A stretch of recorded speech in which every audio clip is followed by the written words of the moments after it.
News team, assemble!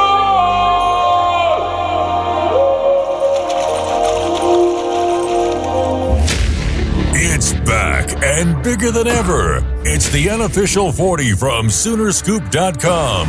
Now, here's the entire Sooner Scoop crew. Carrie, Josh, Eddie, and George. All right, welcome back. It is the unofficial 40 podcast right here on Soonerscoop.com. And what a great day to be podcasting as hopium, as Eddie calls it, is in the air. Because the Sooners are they're dominating the portal right now, just domination. As Jim Nagy was ready to just swipe up Jaydn Ott, and he did so yesterday. And it signed, sealed, and delivered along with Jake.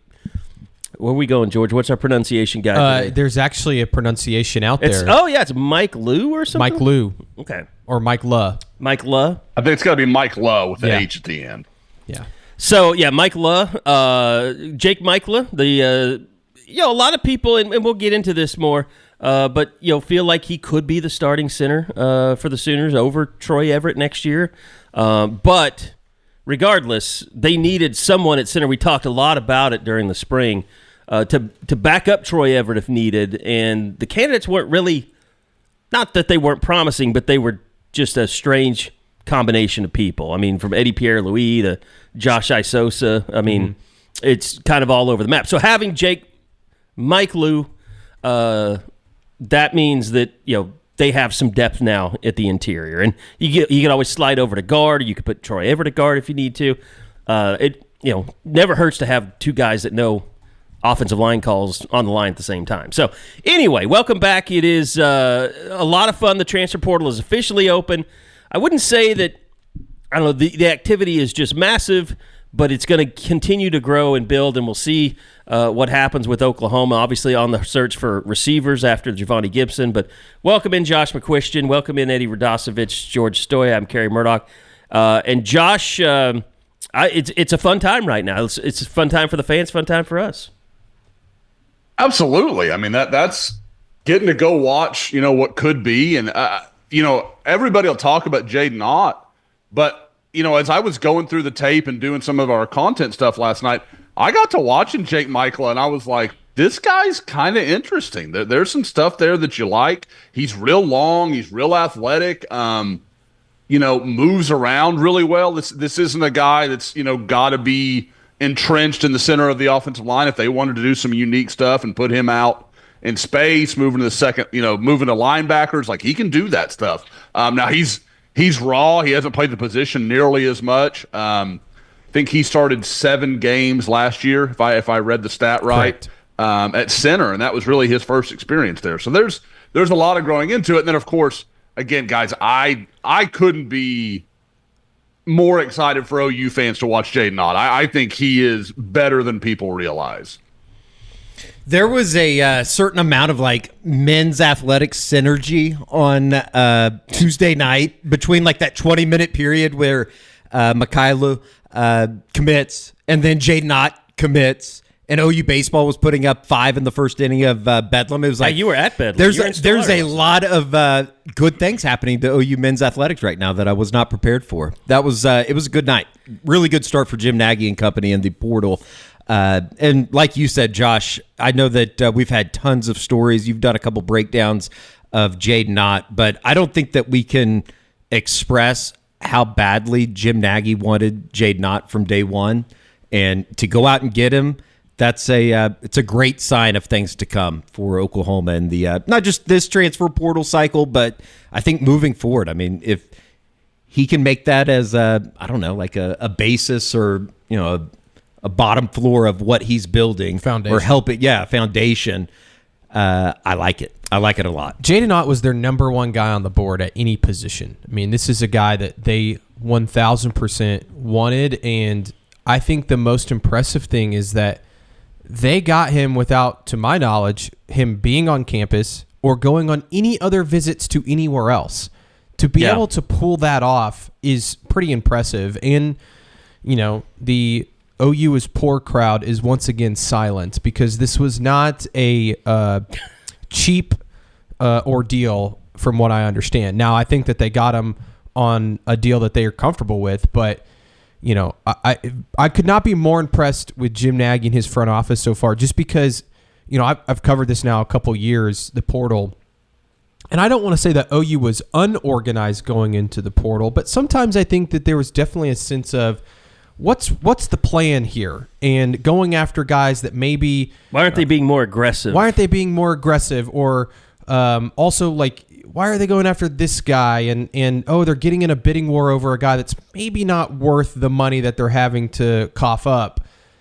I think that their plan is very set in stone, and it's very clear on what they're trying to do, the positions they're going after, how much they want to spend. Just like, I'm sure we'll get into it, but like wide receiver, I know there's a lot of people out there that think they should go after these big names at wide receiver. I just don't think Oklahoma's going to do that. They don't want to overspend.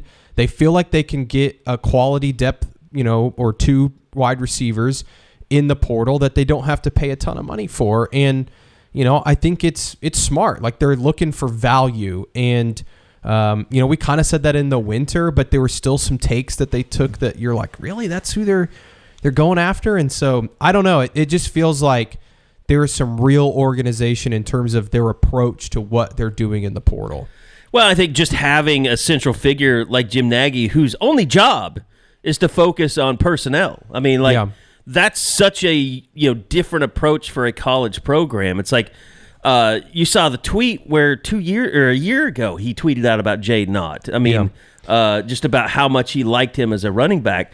And then I know Eddie and I had kind of caught wind about, and George too, about that if that was someone that would go in the portal, that Jim Nagy would probably go after him. And also on Jake Maikkula. His agent was in town meeting with Jim Nagy before he committed. And that's the thing. Those are the things that you're like, oh, his agent's in town the day before the kid's making his announcement. Like, it's those little things that they're working, man. Like, they know what the hell they're doing. Yeah. And it's also a sign of the connections that Jim Nagy and Taylor read as well, like on the agent side, because I'm talking to a lot of these players' agents, and the reviews from these guys about working with Jim Nagy, communicating with him, their history of knowing Jim Nagy, like there's no issues with Oklahoma getting in touch with these guys and the people that represent them. Is it crazy to say that, like, without Jim Nagy's presence, and I certainly don't want to just give him all the credit. I mean, he's a big player in all this. I don't think that they'd have Ott right now in tow. It just feels like this is like the two moves that they made yesterday, and being able to lock both of those guys down just doesn't seem like something Oklahoma had done over the last couple of years, especially in the portal. I'm not even sure Ott gets in the portal. It's crazy. Josh? I couldn't. Eddie, I think, said that about as well as you could. Because, guys, it just feels like there's a clear plan to it. Over the last few windows, you would see, like, you'd hear stuff like, oh, OU really likes this kid if he goes in the portal. They really are interested in this guy. And then almost immediately, they're outpaced. Like, Oklahoma's in early, and then, he ends up at Oregon, or, he ends up here. Like, it's just like, okay, they liked him, but they didn't have – it didn't feel like there was always a clear plan of how they were going to enact once he was in the marketplace. And look, now, with not only did they have a plan, but they clearly executed it. And it also shows you a lot of this stuff is not, the word gets thrown out there almost like a corporate buzzword, transactional. But a lot of this stuff isn't just transactional. It's Jaydn Ott probably could have gotten more money if he would have shopped himself harder. But obviously he felt like this was a fit for him, that they had a plan for him, that they had an opening for him. And after being at Cal for 3 years, like, he's going to come in, and obviously Jim Nagy sold him on playing in one of the better college environments that he can possibly play in. Not only playing, but most likely starting. Yeah, starting, and also knowing that Jim Nagy was involved with the Senior Bowl for so long probably helps him connect with people when he's ready to go to the NFL. So 100%. So I mean, there are some clear advantages, and like whatever you're paying Nagy, like he's worth it from what we've seen so far. It might be worth more because you're literally not spending as much as some schools do in the portal, they're just throwing money at it, and you actually have a plan, and you can sit there and say, okay, we may not want this wide receiver because we're not paying $1 million for that. That's not in our ballpark, and it takes away from money we could spend better in other places. And I think the other thing, too, that you're seeing, especially with some of the guys they're targeting, is that they are putting real evaluations on these guys. Like, can they play in the NFL? And like I was telling Eddie, even the guys that you're seeing them maybe be a depth piece, like a defensive tackle, like they're looking at measurables and athleticism and things like that, and not just, he was highly recruited or whatever. Like they are really putting a lot of effort into the evaluation side of this, and they believe that both of the guys they got yesterday are NFL draft picks at some point. And so, I don't know. I think it all sounds great. We got to see how it continues to play out. And that's not to say they're not going to lose some portal battles. Like that's going to happen at some point. And, they do have a good chunk of money. I know we've talked about that where they've, Nagy's worked really hard on trying to get enough money to go after some big players. Well, they probably spent quite a bit of that on the two guys they got yesterday. So don't be surprised if they, I know they have some top targets at tight end. Some of those guys are going to, have a lot of money thrown at them. Jack Indries, the kid from Cal that was teammates with Ott. The tight end. I think that he's going to cost a lot of money, and I don't know if OU is going to want to spend that kind of money because they have some other spots they want to spend some money too. So I think that all of that plays a factor in, who are the next targets. But I know Jadyn Ott was like number one across the board. Josh, you've gone back through the tape a little bit and looked at Jadyn Ott. Obviously, he had an exceptional junior season, or I guess that would have been sophomore season, his second year, 2023, 15 yards, 12 touchdowns, led the Pac-12. You have a lofty comparison, but I will say, like in looking back at some of the highlights from that 2023 year and then a little bit more from 2024 as well, what they do with him in the passing game, that seems like a very comfortable fit for what we think Ben Arbuckle is going to want to do with the running back. Yeah, I mean, there can't be anybody more excited than Ben Arbuckle and John Mateer because, guys, it's not just, he's really talented and he can spring some big plays, which he clearly can.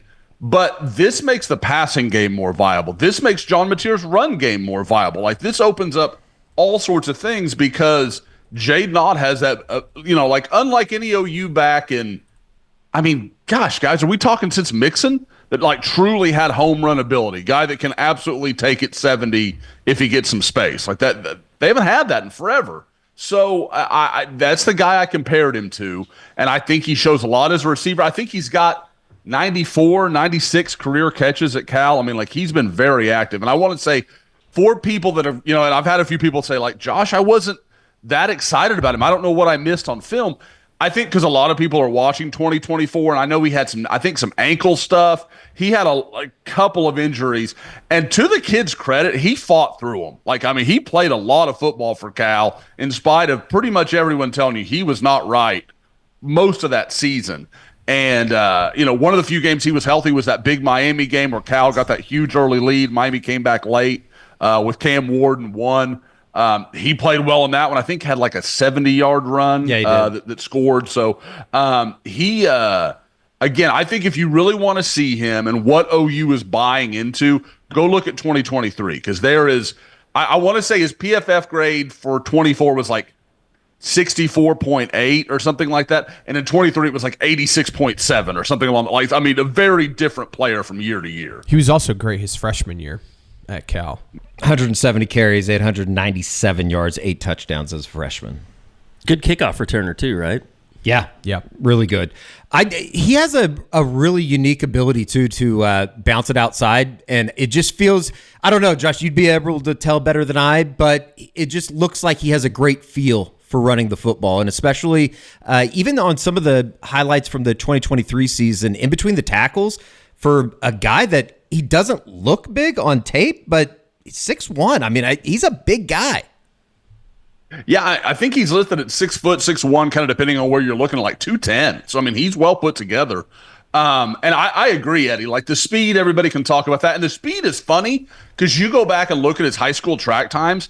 He's not like a 10.5 guy. Like I think he's just one of those guys that he puts the pads on and he just tends to outrun people. Like I don't have a good answer for it.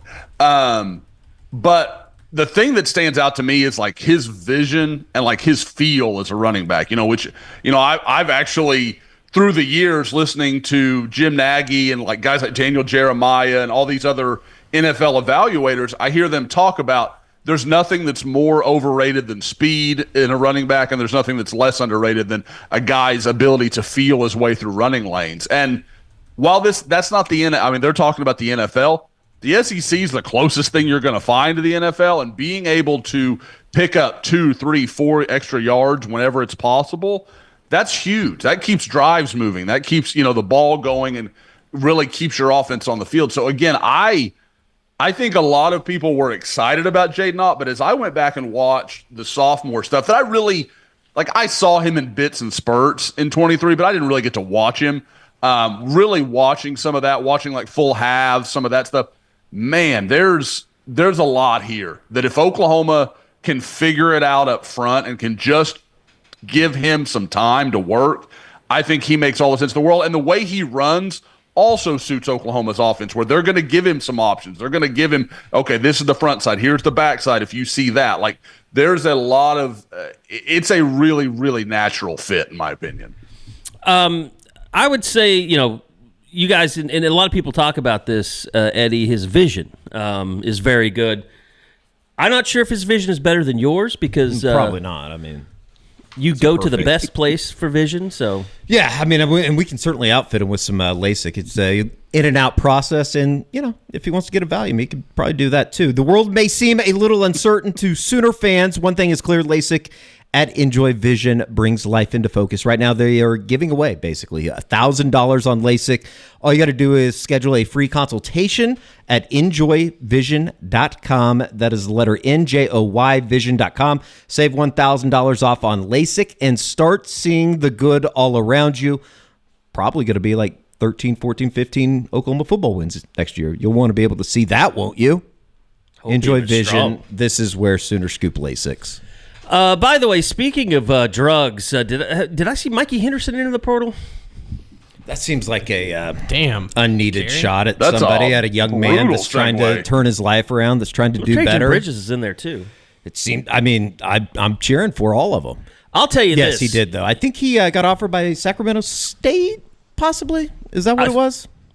I think that is what I saw. Well, I'll tell you this. You won't have to pistol whip Will over at Cody Drug RX. I'm sorry, he committed. Oh, he committed. Very cool. Yeah, to Sac State. Thanks for ruining my segue. You won't have to pistol whip Will over at Cody Drug RX in order to get a good deal.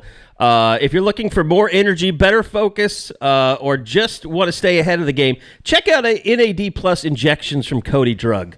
This is the next big thing, and tons of Hollywood celebrities are doing it and talking about it all over social media. But you don't have to run off to L.A. in the middle of the night to feel better. It's quick and easy. Just head to CodyDrugRx.com, book a short telehealth visit, and your NAD Plus injection or nasal spray ships out the very next business day. Our own Eddie is on the spray. Cody Drug custom compounds everything in their state-of-the-art sterile lab, including specialized medications for men's health, weight loss, anti-aging, and more. And they love working with Oklahoma med spas and clinics. So if you're in the healthcare business, they're ready to team up. Again, that's CodyDrugRx.com. Feel better, faster, without the stadium steps. And we appreciate Cody Drug RX. I know Josh and his family are using them. And I'll probably be using them pretty soon too, with all the illnesses that I have as an old man, getting older. I'm not a fast food snob like George Stoya. Yeah, we found out today. You 100% are. How am I a fast food snob? You're the most. Are we serious? Picky person. You're ever, the biggest fast food snob I've ever seen. I'm trying to figure. I don't know this about myself. I'm learning things. Whataburger. How the turntables Whataburger have in Norman sucks because they don't prepare the food correctly. I love Whataburger, but when you're shitty at your job and you don't make good food, that's not being a snob. This is insane. Literally, we'll bring up any fast food place, and you'll have an opinion on it. That's the definition of like being a fast food snob. Well, you won't. All I said was I wouldn't eat Burger King. That doesn't make me a fast food snob. That makes me a Burger normal King is human. Fantastic. I literally Burger King have not is one that had. surprises me. It's still in business. I don't know anyone that eats at Burger King. I haven't other had than Burger King in, I guess, 15 years since my freshman year of college. The other thing is I love Taco Tico. I don't know how that's being snobbish. That if anything, I need to be more discerning in my fast food selections. I'm supporting. You are comfortable in your slumlord fast food takes. I love a good Checkers when I'm out on the road or rallies. I mean, those are great burgers at those places. But here's the thing about fast food. Like, you always love what you can't have. Like In-N-Out, if you could have it every day, it wouldn't be so special. Or like Culver's is fantastic. Have I taken you to a Culver's? I took you to a Culver's. You took, okay. I think when we went to like St. Louis. When we went to St. Louis. Yeah, we did. Rivals camp. It was the Natties for Patty trip. There was a lot of things that were spawned out of that trip. Yes. Gary Player hasn't eaten fast food in like 40 years. He said that that's why he's living that's why he's 90. Still rocking. I don't know if I want to live that long. Well, Facts. Absolute facts. I tell Tiffany that all the time. If it She is not requires fond of you that to conversation. never eat fast food in 40 years, I don't know if 90's for me. I don't think that's my drawback. It's just the idea of like living in a diaper or something. I'm like, no, I don't need that. I don't need that in my life at all. Yeah. Anyway, so the portal is opening, and we were talking a little bit about it in the conference room. Not really a lot of sexy names in the portal right now, George, but give it some time. I mean, I think, I know like OU had exit interviews a couple of days ago that they started and finished up yesterday. yeah, Monday and Tuesday were exit interviews. They have 3. Is that right? So far, Michael Patterson, McDonald, and I don't know, 3 guys that we've expected. Michael Patterson, McDonald, Devon Mitchell, and then Sam Franklin entered yesterday, the running back, And Peter Shue. obviously. And Peter Shue, so 4. Yes. And we expect there to be a couple others. Yeah, for sure. If we want to get into that. Yeah. Why would we not? Let's get it. Well, I mean, we'll just throw it out there. The names that have been rumored or speculated, and I think there's some truth to them, are Jaden Gibson and Taylor Tatum. I think that the Jaden Gibson one is a little bit more, I don't want to say certain, but more likely, I would say. It just feels more like there's juice behind it. Yeah. Sure. Tatum is more, I feel like, maybe a 50-50 on the fence type of deal. I think it'll probably happen, especially with the Jadyn Ott news. If Taylor wasn't a 2-sport guy, if he wasn't playing baseball right now, I think it'd be a little bit more crystal clear on what that feeling is. But I don't know. We'll see. I mean, I think that when you bring in Jadyn Ott, it's obviously you're bringing him in to help immediately. I just start wondering how the carries are going to be divided in the running back room when you look at all the guys that they have over there. And, this spring, the guy that really emerged in that room was Xavier Robinson. Sure. And when you start looking at the depth chart and you say, okay, you bring in Jadyn Ott, he's probably the starter. Xavier Robinson's probably the second guy. You got 2 veterans in Gavin Sawchuk and Javante Barnes if they both stick around. And then, where does Tatum fit in? And I know that there's a lot of great potential around Taylor Tatum. But I also think this staff knows, you can only rely on potential for so long. And I also just don't know what Taylor's ambition is. And I don't know, Eddie, maybe you can answer that better than me. No, but I think it's a question that I think a lot of people are a little bit unknown right now. And, I think when you sign up to play 2 sports, you obviously know it's going to be extremely tough. And I almost kind of get the feeling, and this is a complete gut feel, I don't have anything to really base it off of, but it kind of seems like he's at a little bit of a fork in the road of, okay, do you want to be serious about football? Do you want to be serious about baseball? Or do you want to try to continue on? And, he's still what? 7 months into his freshman season at Oklahoma. So I mean, it's still relatively. I think if young you told player. me if you told me he becomes great at either one, it wouldn't surprise me. But I do think at some point you have to make a decision, and I don't know which way he's leaning right now. But I wonder if that decision ends up being made somewhere else. And Eddie, the hard thing about being a football and baseball player, kind of what Kyler taught us. I mean, yeah, like Kyler was a Heisman winner. I mean, he was the best quarterback in the country.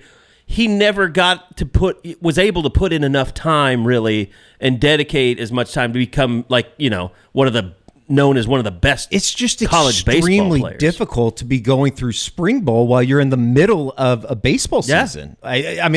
We remember, Kyler. I remember the stories about him going and sleeping in the locker room and stuff in between football practice and the start of batting practice for the game that night.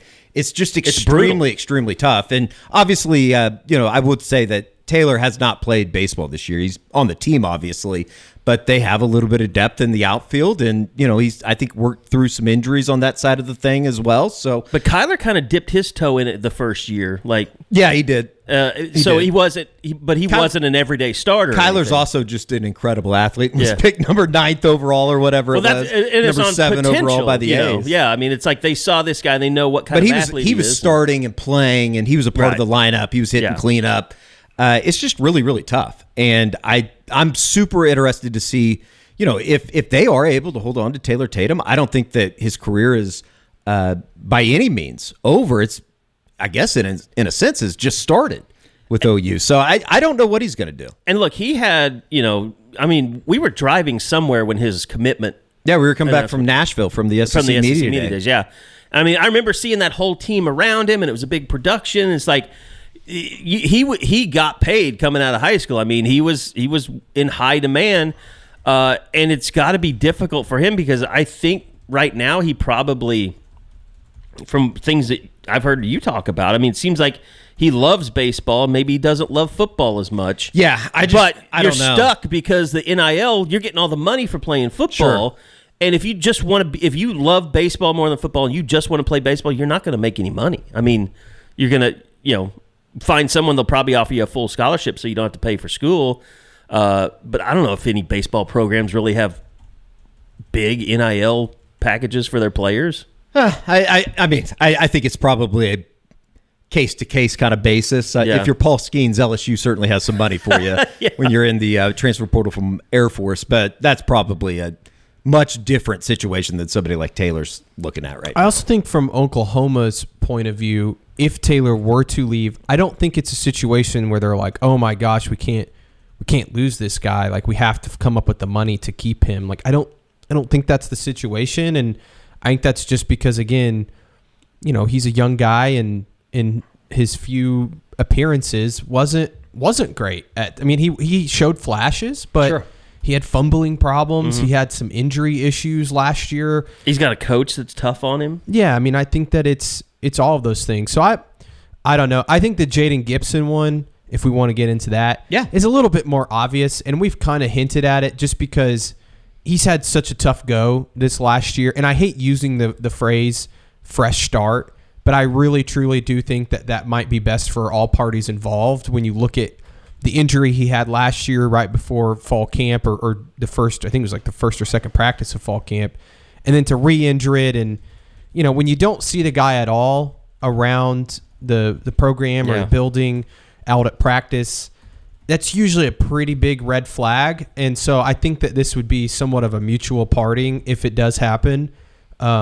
Just because I think Jaydn would like a new situation, a new scenery, and I don't know how much that actually helps or whatever, but it helped with a guy like Trace Ford. Yeah, it definitely did. And I would also say too, just on a personal level, like, look around the wide receiver room. Everybody that Jaden Gibson came in with, all of his friends, and I'm sure he's friends with the current guys, but they're all gone. Yeah, I could see why he got hurt. Sure, at OU. Emmett Jones wasn't his coach that recruited him, right? Yeah, it wasn't Emmett Jones. It was wasn't it Cale Gundy? Technically, I think it would have been, yeah. And Jeff Lebby? I think Jeff Lebby was a huge part of that recruitment. Right, Josh? Yeah, well, and it would have also been let's see. No, it wouldn't have been Cale. Because remember, no, that's right. You're right. No. It would have been Cale. You're absolutely right. It would have been Cale. And Washington's that in there timeline always messes somewhere. with me. Yeah, Damian Washington was a little later. Took over right after Cale. fall. He's the interim. That's right. Yeah. Like spring practice, Sure. into that. Yeah. And that's not to say Jaden's not close with him at Jones, but like Eddie said, it's a lot of the people that he came in with aren't here anymore, and I think just the injury stuff too. Like I wouldn't blame the guy if he wanted to go somewhere else. I would never base everything off of what we saw from the little periods that we were out there, but I just never saw the guy. Yeah. And usually when you're a part of the program, even when you're injured, you're going to be out there or at least, somewhere. And I don't know. I haven't seen him. I didn't see him on Saturday at the Crimson Combine. I thought that was telling. It just, and I think we see Iamaleava out there every day. Yeah, all the guys that are hurt. Eli and I think Bowen, Peyton Bowen, from all those OU's guys. perspective, they can't count on him right now. Like I know that's like a shitty way to put it, but like with his injury history and the setback he had, like they can't afford to continue to take that guy and hope that he comes back at some point, right? Like you have to go out and try and add a couple bodies through the portal that can actually probably help you, barring injury in the fall. It is interesting just how teams are going to treat that because, like we said, everybody's got a budget. Everybody's got what they're willing to pay. I think for him it's going to be tough because his valuation will just be very low because of the injury history. And you look at what's going on with Nico, and I mean, my God, is he getting blackballed? I hope so. But I'm starting to feel bad for him. Are you really? Because of because his dad's still coming out in line. I don't think it's his fault. Yeah. See, here's the thing. I don't know Nico at all, but my assumption is that he is not the one driving this bus right now. No. And that's what makes me feel bad for him. His family and handler and everything else that's going into this, I don't feel bad for those people at all. At some point, well, they don't feel bad either. They didn't do anything wrong. You missed the story. I mean, I saw it. Yeah. To double down like they did beautifully. is almost as tone deaf as the Dallas Mavericks and their operation doubling down yesterday. God. It's kind of crazy to me to see both of these stories unfolding, and it's like I feel like 99% of anybody that has read these stories or have been paying attention are like, I mean, these people are stupid. What are they doing? And then they just double down on everything that they've said. It's just unbelievable. Bad year for Nico's. And they've tried to go out of their way to ruin someone's professional life in Pete Nakos. I mean, like, that's the thing. Those motherfuckers. I mean, to go out there and do that to somebody when they were right the entire time and then call them a liar and a bitch. I mean, how low of pond scum are you people? It's just like... And you know what? I think that alone, the only thing that's going to save Nico is just distancing himself from his family. I mean, they're forcing him to distance himself because, like, Tulane turned you down. They're like, we don't want you. Like, holy shit, Tulane's turning you down. Like, you're in a terrible place. You have got to go out and get a real agent, kind of like what Andy Staples said, that can calm the waters a little bit around you because... Dude, you're sinking. Well, and how pissed are you if you're Nico? Like, however much he had to play in this, whatever you want to say about Tennessee, how he handled it, I'm sure his hands aren't completely clean. Maybe he didn't handle it perfectly. But at the same time, we know that he's not the principal culprit here. And so, he thought, well, okay, I've left Tennessee. They've broken away from me. But my handler and my dad, they got something set up for me. 2 days later, he's like, I can't go to Tulane. I can't even he's got to be in total shell shock of how quickly this is falling apart. And I think it's interesting that he entered the portal with the do not contact tag. I think I don't think that's real. Obviously it's real that it's on there on his tag, but I don't think that means they have something lined up. I think they did that almost as a bluff. Yeah, I mean, it's got to the point where people are starting to wonder, like, is he going to have to go back to Tennessee and beg to, Well, I know UCLA. I think UCLA wants him, but they're not giving him the money that he was getting paid at Tennessee or the money that he's wanting. Yeah. He'd be lucky to get a third from UCLA of what he was getting paid. Forget what he wanted. Not to mention the weirdness that surrounds the family in UCLA with his brother basically Yeah, going to he signing day flipped and then his flipping to commitment. Arkansas. Yeah. It's very, very weird. It's been handled very, very poorly. And I think, unfortunately, for Nico, the player, it's going to be used as an example of what to avoid and what not to do when you're going through the NIL efforts. And that's why, again, to bring it back to OU, I think Jim Nagy and this staff are doing a good job of saying, hey, this is what we think a player's worth, and we're not going to go out and just spend an absurd amount of money on a player that we don't think's worth that money, and then have a bunch of problems where something like this could happen down the line where you said, okay, well, we're going to pay this guy, several $1 million just to get him, and then, in a year he's in the portal again. Like they're just not, they don't want to do that. It is crazy because it's like, who was it? Shea Gilgeous. He fired his agents because he was going to get the Supermax, and he's going to save some money. And like, there's different situations, but like, people will say, well, you don't need an agent. I mean, I don't. Did Ott? He didn't have an agent. Jaydn Ott didn't have an agent, but he did have a couple people who are in the agent community that were helping him out. Okay. So I do think that he had some people helping him, but he didn't have like a direct agent. But this is that, like, as long as you're not getting ripped off. I mean, but a professional agent knows he's getting, 3 to 5% or whatever? Somewhere in there, yeah. So, like, yes, this is why you need an agent, why you should have an agent, because if you leave it up to people that aren't qualified, you could ruin your entire career. And right now, I would say Nico's career is on the brink. What if he just sat out a year? That would be so stupid.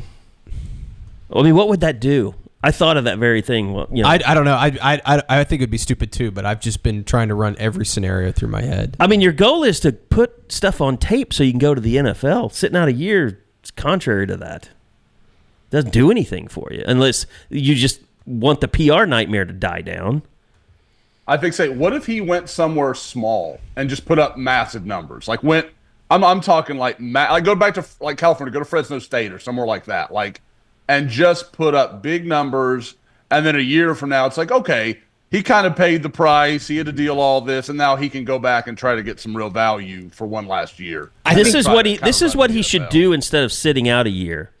He should put it out there that he's parted ways with his family, his representatives, and with his agent, handler, whatever you want to call him, and just say, look, I don't want an NIL deal. I just want a scholarship, and I'll come play for you. I just don't think that there's anything that's been indicated that that's a reality. Like I'm not saying that they're taking good advice at this time and moment. It's unfortunate. Guys, we're talking about the Mavericks and his situation. I feel like any PR major at Oklahoma, like first year, could tell you at least 37 mistakes both these camps have made. Like, right. This isn't that complicated. But, Kerry, it's a great idea because clearly he's made a ton of money. Like, that's his parents might have spent it all. Where, that might be what this is about. It's possible. But, like, he could play the bigger role and say, you know what? We've made a mistake here. I'm going to fix this. I love that idea. It won't happen. But I do think it's a great PR idea. But if it's a choice between having a career ruined and being blackballed out of college, football, then you would have to do something like that. And for your NFL future, I think too, that it would make a statement to NFL teams like, yeah, I f***ed up pretty bad, but I did everything I could to fix it. It's a bad spot to be in. There's no doubt about that. All right. Outside of, spring football is over. We had the Crimson Combine. Was that just last weekend? Saturday. My God. Seems like that was a year ago. I mean, I wish it was a year ago. A month ago at least. But so we've done, the post game, on it. Anything just overall, because I've been cutting up pictures and stuff the last couple of days, and it's just kind of giving me thoughts on, story ideas and things we should be working on. But I would say, just overall, we got so much into the offense during the spring that we didn't really explore the defense as much. But I think the biggest takeaway is kind of the practice reports you guys have done the other day. Is like having 4 guys on staff on defense that have been play callers, that have been defensive coordinators. like Brent has stockpiled a pretty impressive defensive staff. Yeah, and one of the guys that's not a former defensive coordinator is Todd Bates. That might be their best coach on defense. And so they've got a heck of a staff over there that I think's, doing a really good job, especially at the linebacker spot. When you have it's crazy. You have Wes Goodwin, you have Nate Dreiling, Brent Venables, and even James Skalski all coaching your linebackers. That's a pretty salty group. And I think that... And those guys have Danny Stutzman on speed dial to help out whenever he needs. Yeah, I think the biggest question for me is you've got some good returning players, some really good returning players. It's where do the new guys fit in, and how many of them are going to get on the field? Can Kendall Daniels make as big of a impression as we think he can? Can a Cortland Guillory get on the field and play as a true freshman? Does one of the three of Hardy, Boganowski, or Powers take another step? We hear all the time about them and their potential, but it feels like they all three could play bigger roles this year. Like, what does that look like? That, to me, is the bigger question mark, because we know what OU has in Robert Spears-Jennings and Kip Lewis, Kobe McKenzie, Dominic Williams, like all of those guys we know, but can David Stone take another step? Can Taylor Wine be a dude? PJ Adebaraway, can he finally get over the hump? That's the big question for me. And can a guy like Gentry Williams be healthy? Because if he can be healthy, that defense becomes infinitely better against the pass. And that's one thing, too. I know they want to add a corner in the portal. There haven't been any names pop up yet that OU's shown a whole lot of interest in. So I wonder what that looks like. What happens if nobody pops into the portal that they really are intrigued by? Do they end up saying, all right, well, we're going to roll the dice with these young guys that they really like in Gentry Williams, who they're just, fingers crossed he stays healthy? I don't think that's what they'll do, but I don't know. I wish we could talk to Jay Valai at some point, because I'd be super interested to see what kind of spring, just overall, and there wasn't anything Cortland that I heard. Guillory and guys like that. No, I want to know about Jacoby Johnson. I thought he looked really, really good in the Crimson Combine. And again, what does that actually mean? Jacoby Johnson and Davon Jordan are both guys that we just don't talk enough about, and it's probably rightfully so, because there's not a whole lot to talk about with them. Yeah, I mean, they basically sacrificed Jacoby last year to move Mo to receiver, but I think we all knew, this is not... I felt like, I don't know about you, Josh, but I was always like, this doesn't feel right. Moving him over there, there's too much potential for him to be a good corner, and, you're kind of setting him back a little bit. Yeah. It's one of those things where, I can absolutely get that they didn't have a lot of options. We all know they did. At the same time, Jacoby's not he's a good program corner. Jacoby has NFL talent. He has that sort of ability. And so you're just kind of well, what is that gonna mean? What is that gonna do? And I don't know. I do want to say I'm a little thrown off. Arsenal is playing a massive game right now and just missed a penalty kick, so I'm a little shaken right in this moment. But with that whole situation, again, I get why they did what they did. I still think it was probably the wrong call. If you're just looking for bodies, 'cause it's not like they used him. It's not like they made a big effort with him. He played some snaps. You're telling me you couldn't have found any? Devon Jordan couldn't have gone out there and just given you a few snaps at wide receiver, just running around doing nothing. Yeah, I agree. No, I agree. Sorry. It was one of those things. It's over. We don't have to harp on it. It's just, I think they have a lot of guys at corner that you like their potential, but you just haven't seen it yet, or you haven't seen enough of it yet. I think Jacoby falls into that category. I think that, Cortland Guillory, Malik Hawkins, Tristan Haynes obviously fall into that category. Jeremiah Newcomb, Tristan Haynes. All those guys. They're just young. They're going to have to develop. Yeah. And I think one of them will emerge next year. But you'd still like to go get somebody in the portal that's played a little bit at this level. Above all that, you just got to get Gentry Williams to stay healthy. Yeah. And that's a big question mark. And you can't count on Gentry. That. Right. Yeah. I love Gentry. You just can't. You can't sit here and say that you're going to have him for 13, 14 games next year because of the track record with the injuries. And maybe you move Dolby outside. Because of how good they feel about everything going on at Cheetah. And I just, and if they aren't able to find that perfect fit in the spring portal, maybe they say, okay, well, we're going to move Dolby to corner. And then you feel a little bit better. Because that's what he originally came into play anyways. Yeah. I just think, like, the Kendall Dolby thing, I'm very intrigued by seeing him in this defense and what he can bring to it, because the way Wes Goodwin talked about it, it's just like... We've seen him. Yeah. I mean, we've seen him at OSU. Oh, you're Kendall Daniels. Who did I say? Kendall Dolby? Kendall Daniels. Sorry. Kendall Daniels. Take a drink. Yeah, there you go. Old man showed up. I haven't had my gum today. No, I mean, but what he can do and what Wes Goodwin was talking about, just the versatility and the ways that they can use him. I mean, we know, like, they had Maikkalu in on goal line packages, and I would think that you're going to keep Kendall Daniels out there as well. So, but, playing up on the lines, it's just all the good things we saw with Dasan Maikkalu, I think, just increase and get better and more athletic with Kendall Daniels. Yeah, I mean, the way that they talk about Kendall Daniels is it's kind of jaw-dropping. Just the impact but just from what they have seen at practice, we obviously haven't seen a whole lot of it, but it definitely makes you excited about his addition to the defense. Yeah, because, guys, Maikkalu was that guy where he was great in those scenarios. I mean, we all remember the Texas goal line stand. He had a big role in that. He was very useful. And anytime you were in short yardage, he was really good.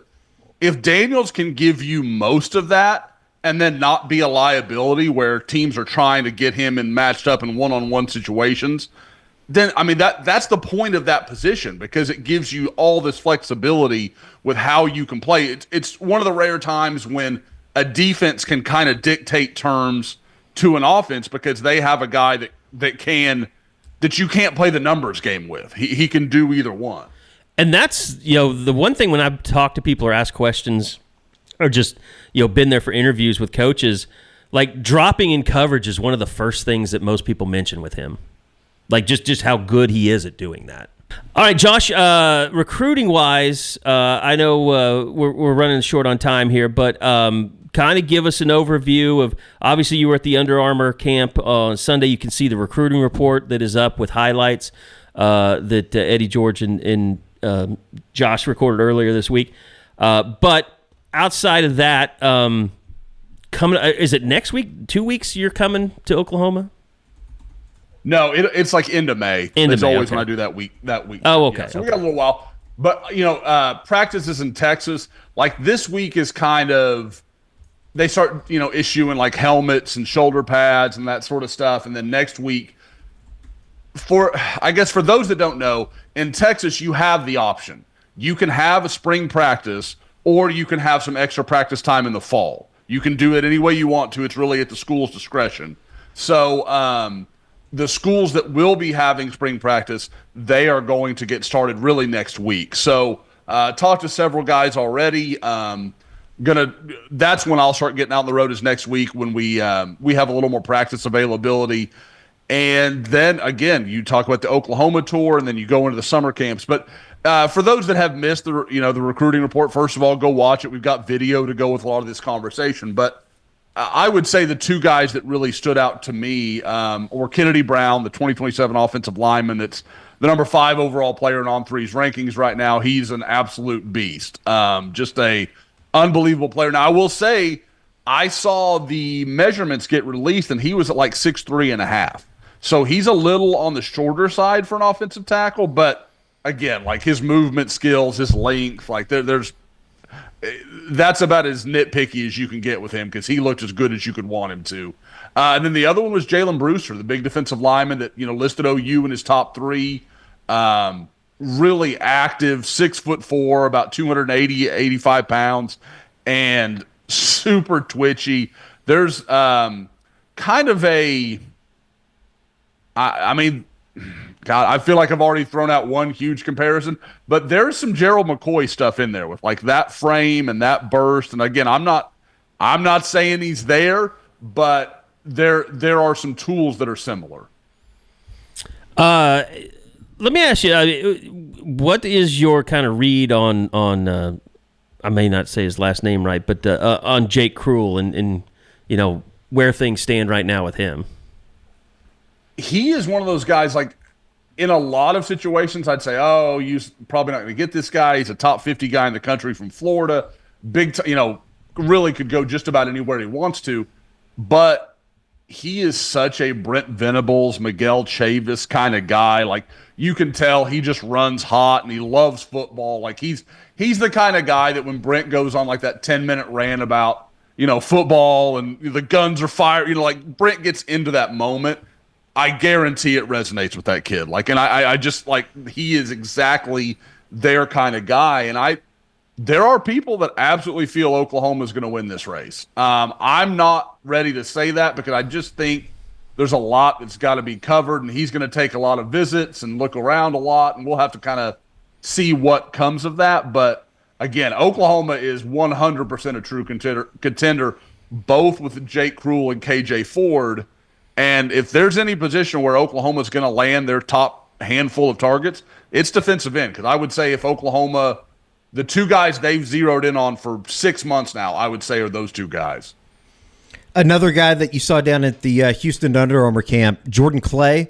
I know that we talked about him a little bit on the recruiting report, Josh, but just in terms of Oklahoma's involvement, it sounds like Emmett Jones has a great relationship with him and certainly looks the part when you see him on video. Oh, yeah. I mean, we're talking about Jadyn Ott's size earlier. Jordan Clay is probably 6'2.5" and probably 190, 195, real thick through the lower body, just a powerfully built wide receiver, the kind of guy that, they're not going to come up and press him, do that sort of stuff. He kind of reminds you of some of the Ohio State receivers, like physically that we've seen over the last few years, like Egbuka and Harrison, and like just not like they're 6'5", but they're just big. Like they're big, kind of, I always say, kind of running back looking type players. And I thought, he's kind of mentioned Oklahoma, Baylor. I know Colorado's really caught his attention. So there are several schools. There's been a lot of Texas talk, but I don't know where he is kind of in Texas's plans. But I will say the thing, and I don't know enough to go too far on this yet, but it does feel like, we've talked about Jim Nagy and his crew kind of evaluating Oklahoma's current roster. I'm starting to hear some stuff where some of the evaluations and recruiting, not just like commitments, but just overall, that some of that feedback is starting to go, and you're starting to see the kind of front office group and the coaching staff kind of meld their ideas together and kind of see what's going to come out of it. I think you could see OU add some new targets. I could see them moving on from some older targets. So we'll kind of have to keep an eye on that. Josh, do you think that is there anybody, and I guess this is maybe just an old type of question, but is there anybody that's graduating in 2025 that Oklahoma would get involved with here, like super, super late?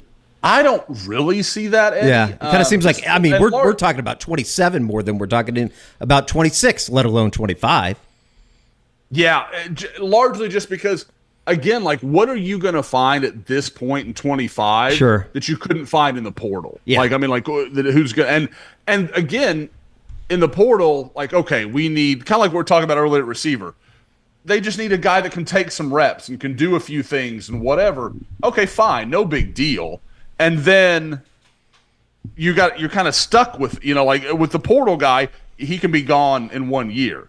Where the high school kid, then you got to have the tough conversation of, well, we didn't really need you that badly, but, I hope you enjoyed your 1 year here in Norman. Sure. That makes sense. Josh, I know you saw one quarterback that kind of had your interest in Houston. What can you say about, or what are you noticing about, and look, we all know this could be a 1 year deal for everybody if it doesn't go the right way, but as far as Ben Arbuckle and, his I don't know, scouting of quarterbacks and things like that, is there anything developing for 2027 with Ben? Well, obviously the guy that everybody knows is Peyton Houston, the big-time guy from Shreveport Evangel. We went down and saw him last year. And there's clearly I would say that if he picked today, Oklahoma probably would be the choice, is my general impression. He likes Arbuckle. He likes the offense. Oklahoma's has made him a priority. I mean, it's kind of – we'll see if this is what the ultimate the way Ben Arbuckle handles things, but it's reminiscent of Lincoln Riley, where Lincoln would pick one guy, really zero in, and until he knew he was or wasn't getting that guy, there wasn't a lot else going on. There was not a lot of movement. But the guy that you're mentioning that I had a chance to see is Brody Bartee, the quarterback from Ridgepoint in Missouri City, kind of a Houston suburb. And I thought he spun it really well. Now, I do want to clarify something because it's something I've learned talking to Brody a little bit more over the last few days. He spent last year at Episcopal and then transferred to Ridgepoint in the offseason. I thought that had happened a year ago, so I just had my timelines off. But this is a kid, again, super talented. I thought more than anything, his ball placement was really, really good all through the camp. Whether it was, underneath stuff, whether it was vertical routes, I just thought he was super on point all day. Just really had the ball where it needed to be. I thought, that was, to me, the most interesting part of the recruiting report that you guys did earlier. We were referencing is you saw him at camp, but then when you saw his huddle footage that Eddie had put in there, it was like, holy shit, this kid's got something. Yeah, I mean, and Episcopal is a TAP school here in Texas, private school, so they play a little bit of a different schedule. But they usually play some public schools in their out of, I think it's their league is what they call it. But they're also always super talented. I mentioned on the recruiting report, this is the same program Jalen Waddle came from, Marvin Wilson came from, Walker Little. This is a little tiny private school in Houston that has produced, 3 NFL draft picks in the last decade. So, I mean, that's just not something that a lot of schools, public or private, can claim. Josh, we'll let you get out of here. I know you're running up against the clock. Got to go pick up the girls. But we'll talk baseball and hoops and all that stuff that you don't want to listen to anyway. So, hey, perfect. Sounds great. Thanks, Josh. All right, guys. I'll talk to you later. Well, Eddie, you were in Stillwater last night. I was. It was a great crowd too. Did they win? By the way, They did win. quite convincingly. that ass. The Grand Slam finishes off a run rule victory, and then Crooks came in to close it outright in the eighth. Yeah, he bottom hadn't of the pitched eighth. in 10 days, so they Wow. just wanted to get him some work. But Hitt got the start. It was great, right? Jaden Barfield Oh, Barfield got the start. started. Okay. Jamie Hitt pitched 3 innings. Okay. I guess what would that have been? 5th, 6th, 7th? And then, Crooks came in the 8th. But, I mean, it was probably the most complete performance that they've had in maybe all season, just from like top to bottom, scoring 5 runs in the first inning. They just played extremely well. And I thought, there was moments where maybe Oklahoma State was trying to get back into the game. There was they got the first 2 guys on in the 4th inning. Reed Hensley got out of it. Jamie Hitt the same in like the 6th. I want to say they got 2 guys on, and he got a couple fly balls to get out of it. So it was just a really, really good performance in a Bedlam series that they haven't had a whole lot of success in here, and especially in Stillwater. So everybody was pretty excited about that. And I thought like Jaden Barfield was excellent. He pitched 2 innings, ended both the first and the second with punch outs, including one of Nolan Schubert.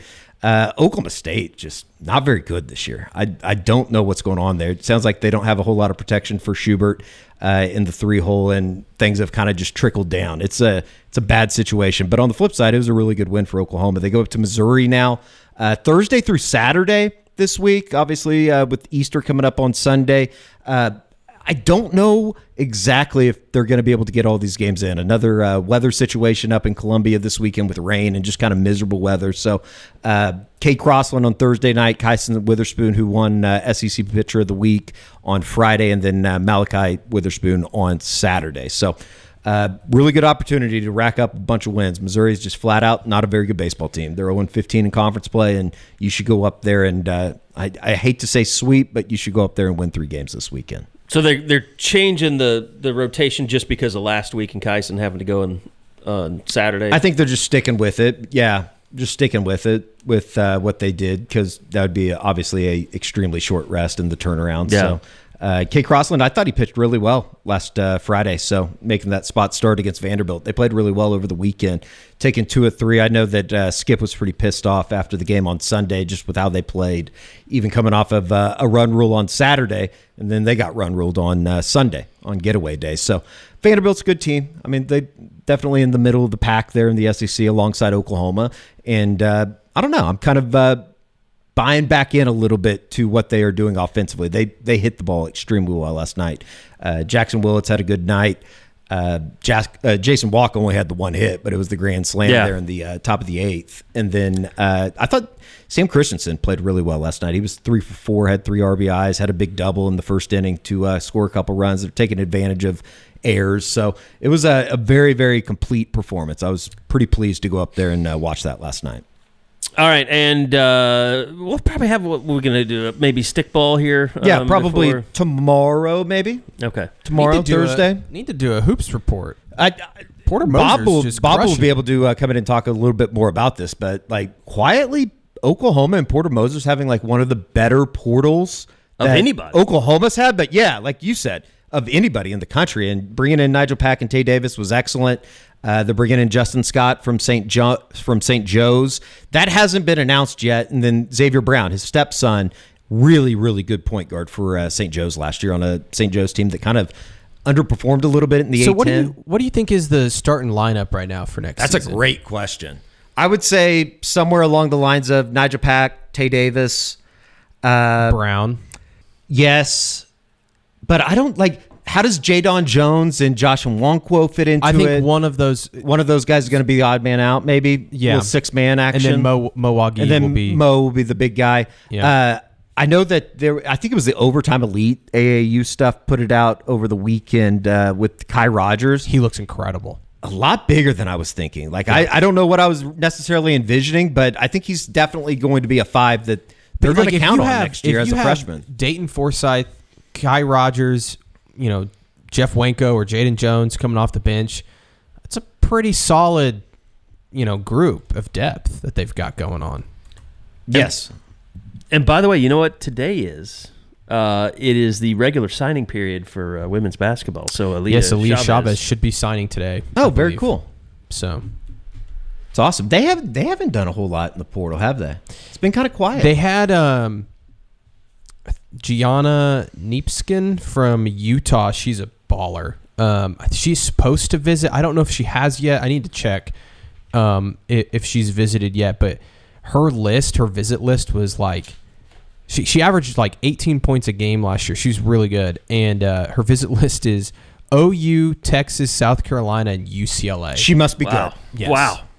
So I think we've said it before, but it also just kind of speaks to what Jenny's building right now in Norman, just to be in that list of teams. I mean, it's kind of incredible. And then obviously when we're talking about her signing the number 1 player in the country today, it's I don't know. I'm a little shocked that they've been able to find this much success.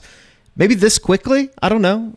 I mean, I guess 4 years, get to the Sweet 16. I think the next season is going to be kind of expected that they make that next step. You get to the Elite 8 and then obviously to the Final Four and hopefully get to a national championship. So it's very exciting for the basketball programs right now. Maybe, I don't know. I don't know how to react to all this stuff. There's a lot of positive things that are happening within the OU athletics community right now. It's crazy. Who would have ever thought that would happen?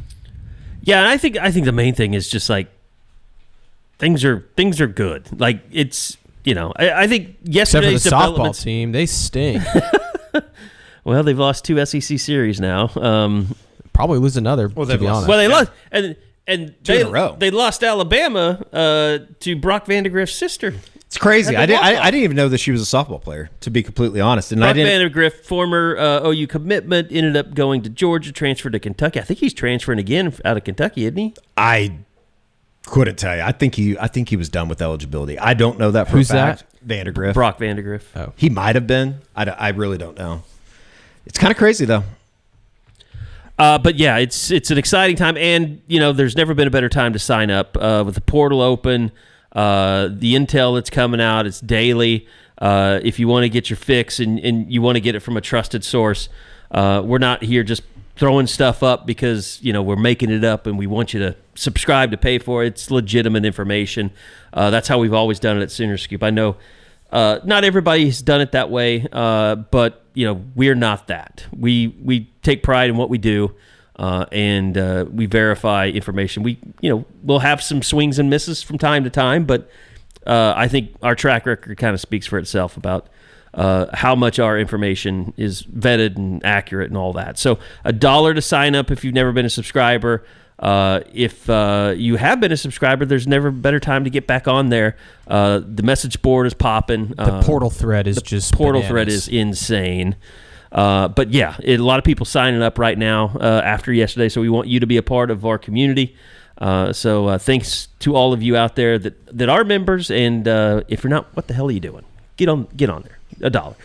Okay. Anything else you guys want to hit on before we get out of here today? I know we'll have another portal, or our first portal report will be coming up on YouTube here today as well. Yeah, we might have a special guest maybe on tomorrow's show as well. Won't say who, but could happen. Is it Brent Venables? No. Okay. I wish. That'd be awesome. Brent's more than welcome on. All right, that's going to do it. We'll be back again next week for another edition of the Unofficial 40 podcast. Thanks for listening. We'll see you right back here next week for another edition.